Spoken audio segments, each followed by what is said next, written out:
Alright, so what is good, YouTube? It's your boy LegendaryEA, and we are back here for another episode of the Timberwolves series. If you guys missed the last one, you guys already know exactly what happened.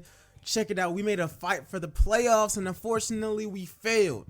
Regardless, man, if you guys enjoyed this series, make sure you go ahead and spam up that like button. Let's get 80 plus likes. You guys have been showing so much love and so much support. We are back here for another off-season. I looked at all of y'all's suggestions, and I gotta say, man, I mean, I'm not really in the market of going after one of those top rookies. I'm not gonna lie, because the price tag on those guys, I don't think that we can necessarily pay it unless we give up our future. But last season we won 39 games, and yeah, I think that we're actually in a decent position. I like D'Lo, I like Towns, I like, RJ Hampton might be getting an increased role on our team, and I really like Jaden McDaniels. I'm still want to see what Denny turns into, but the kind of fast-paced offense that we run, I'm still not completely sure about. We'll just have to just go ahead and see about it. But we're going to see what we can do in this episode as far as developing talent. Maybe we can have a lineup where we decide to, run with D'Lo, Hampton, Denny. Then at power forward, we have McDaniels, and then Towns. But I do want to bring in a free agent. So let's see what we can actually do. For the most part, we're just going to go ahead and leave the NBA alone. Like, there's no need to make any changes. I do think that one of the biggest spots that we lacked in was defense. We got to up our defense badly. And I know that perimeter-wise, it's not that bad, but we got to fix it. Obviously, the Warriors got our draft pick. They're going to get the 14th pick in the draft. And it sucks. Like, it really does suck. I really do wish that we had a lottery pick. But you know what? We were that close to making the playoffs. It's all good. I do want to keep our front office the same. Kenny Atkinson did a really, really good job. So all we got is a second round pick. So the scouting for that is going to be a little bit different. I mean, maybe Zaire Wade is there. Maybe Noah Farrakhan is there.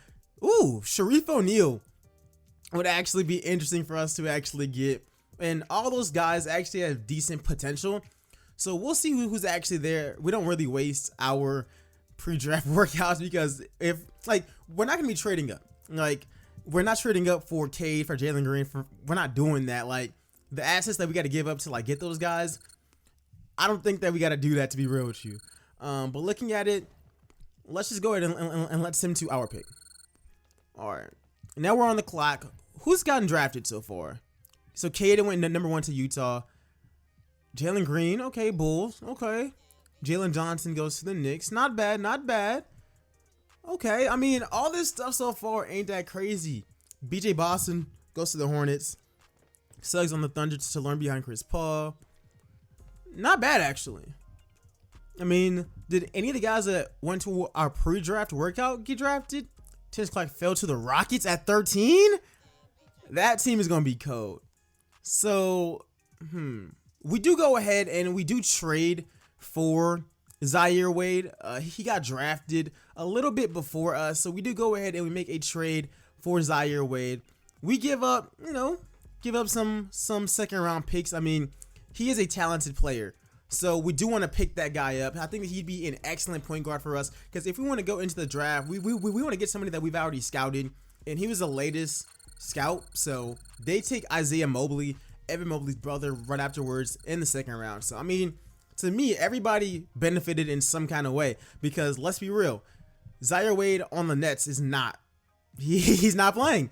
Like, he's simply not playing on this team. He could potentially be somebody who plays in the future.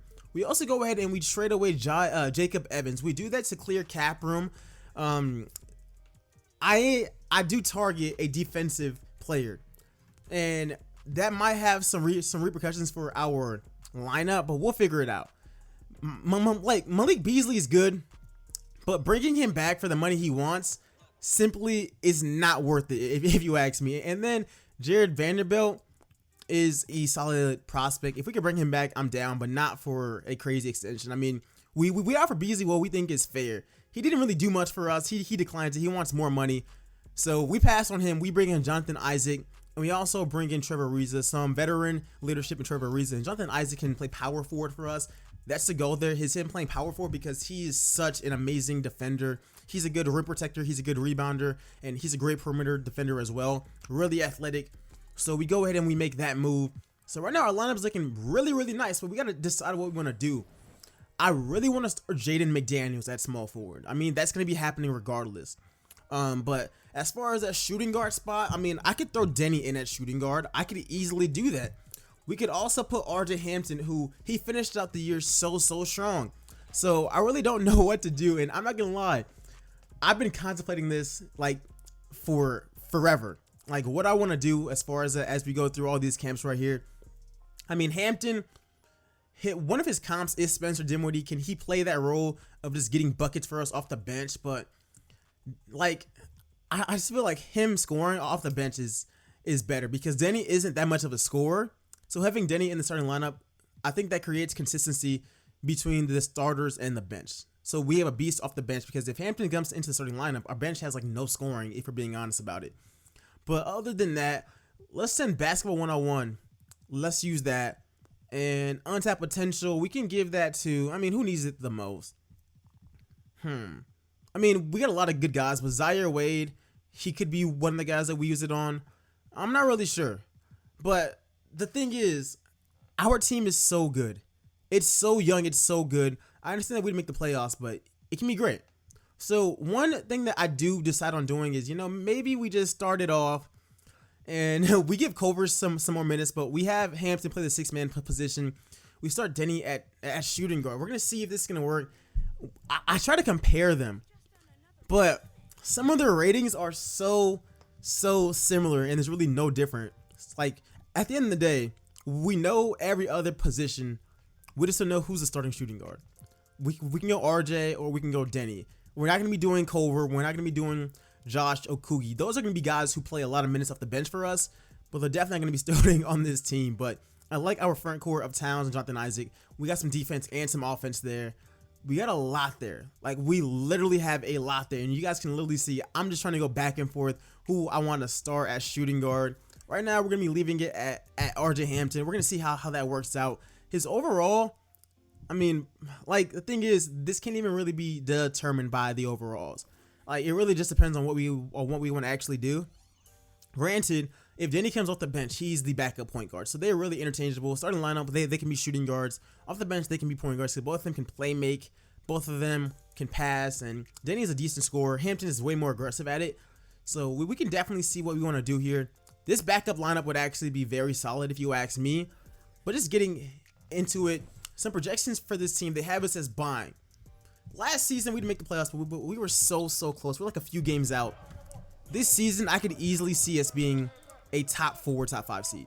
I know last season, I said 5 or 6.